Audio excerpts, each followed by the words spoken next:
Ok, salut tout le monde, on se retrouve pour un débrief de l'événement Apple qui s'est déroulé hier, c'est-à-dire le 10 novembre. On va parler de ce qui a été présenté vite fait, des choses comme le processeur qui a été mis, le processeur M1. On va parler de l'iPad, non pas l'iPad, le MacBook Air et Pro.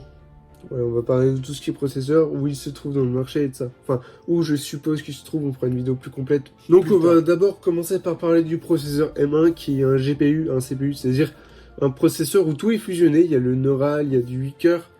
Le processeur et le GPU font 8 cœurs et le Neural Engine 16. Et le Neural Engine, si ça se dit bien comme ça, c'est une intelligence artificielle qui va comprendre les erreurs qu'il fait et les corriger. Après, il y a le cache et la DRAM comme d'habitude. Après, le fabrique, je sais pas ce que c'est pour l'instant. Je vais aller voir et je vais vous dire ça tout de suite. Ok, donc j'ai été voir du coup le fabrique, c'est un peu une matrice, comme ils disent. Et c'est, je pense, dites-moi si je fais des erreurs en commentaire. C'est ce qui permet d'avoir internet dessus, vu que c'est ce qui avait l'air de marquer sur ce que je viens de lire. Voilà, donc on va passer au reste.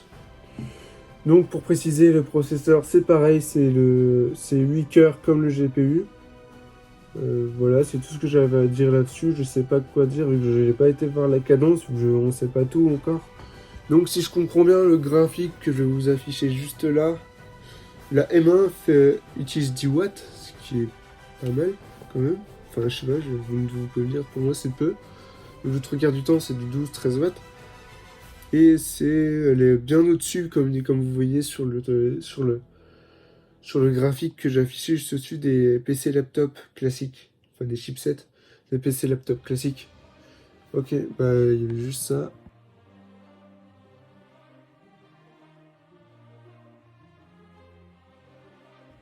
Donc pareil pour le GPU, c'est un 8 cœurs, tout comme le processeur. Voilà. Je ne connais pas la cadence, je sais pas si ça a été dit. Si ça a été dit, n'hésitez pas à me le dire, comme ça j'enlèverai la vidéo et je la republierai. Ok.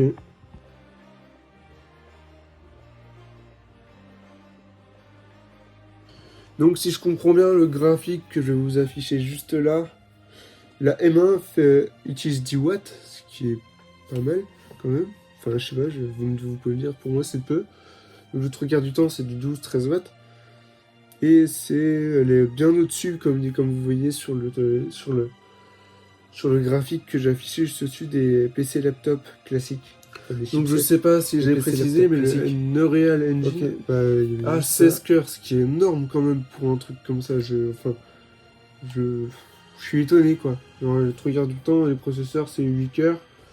Et là, sur un truc comme ça, je crois qui sert à éviter que en gros, il y a une intelligence artificielle qui va éviter que votre appareil fasse les erreurs qu'il a fait auparavant.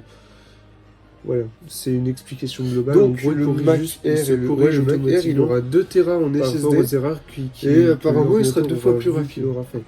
Apparemment. Voilà. Ce qu'on va voir par rapport aux nouveaux SSD qui sont sortis sur le marché, ça m'étonnerait pas forcément. Surtout par rapport aux SSD qu'il y a sur la PS5, bien sûr. Ok.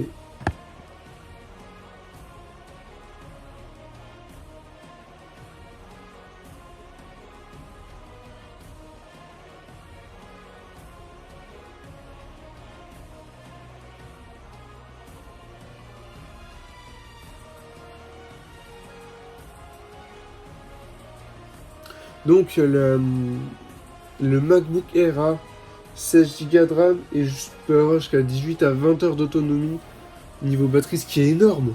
On gagne 6 heures par rapport aux anciens MacBook. Et bien sûr, il y a le Touch ID dessus. Mais ce que je veux dire, c'est que c'est énorme, 6 heures. 6 heures, mais c'est ouf. Ouais, mais c'est énorme, quoi. Genre, le trois du PC du marché, maintenant, c'est 10 heures, quoi. Et là, il est 18 heures, quand même. Enfin, il tient 18 heures. Putain, c'est énorme, quoi. Enfin, je sais pas si vous vous rendez compte. Les personnes qui sont passionnées high-tech et de PC, ils s'en rendront compte vite fait, normalement. Donc, pareil, ce MacBook Air, il fait du 13,3 pouces au niveau de l'écran.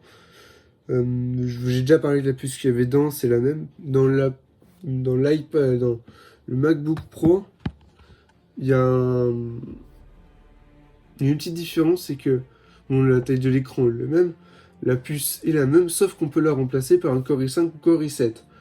Il a 2 Tera de stockage comme l'autre, il a 16 Go de RAM comme l'iPad Air, mais il a 20 heures d'autonomie, ce qui est 2 heures de plus que l'iPad Air. Je sais pas pourquoi ils ont augmenté ça, mais c'est déjà énorme. Donc maintenant, parlons des prix des MacBook Air et Pro.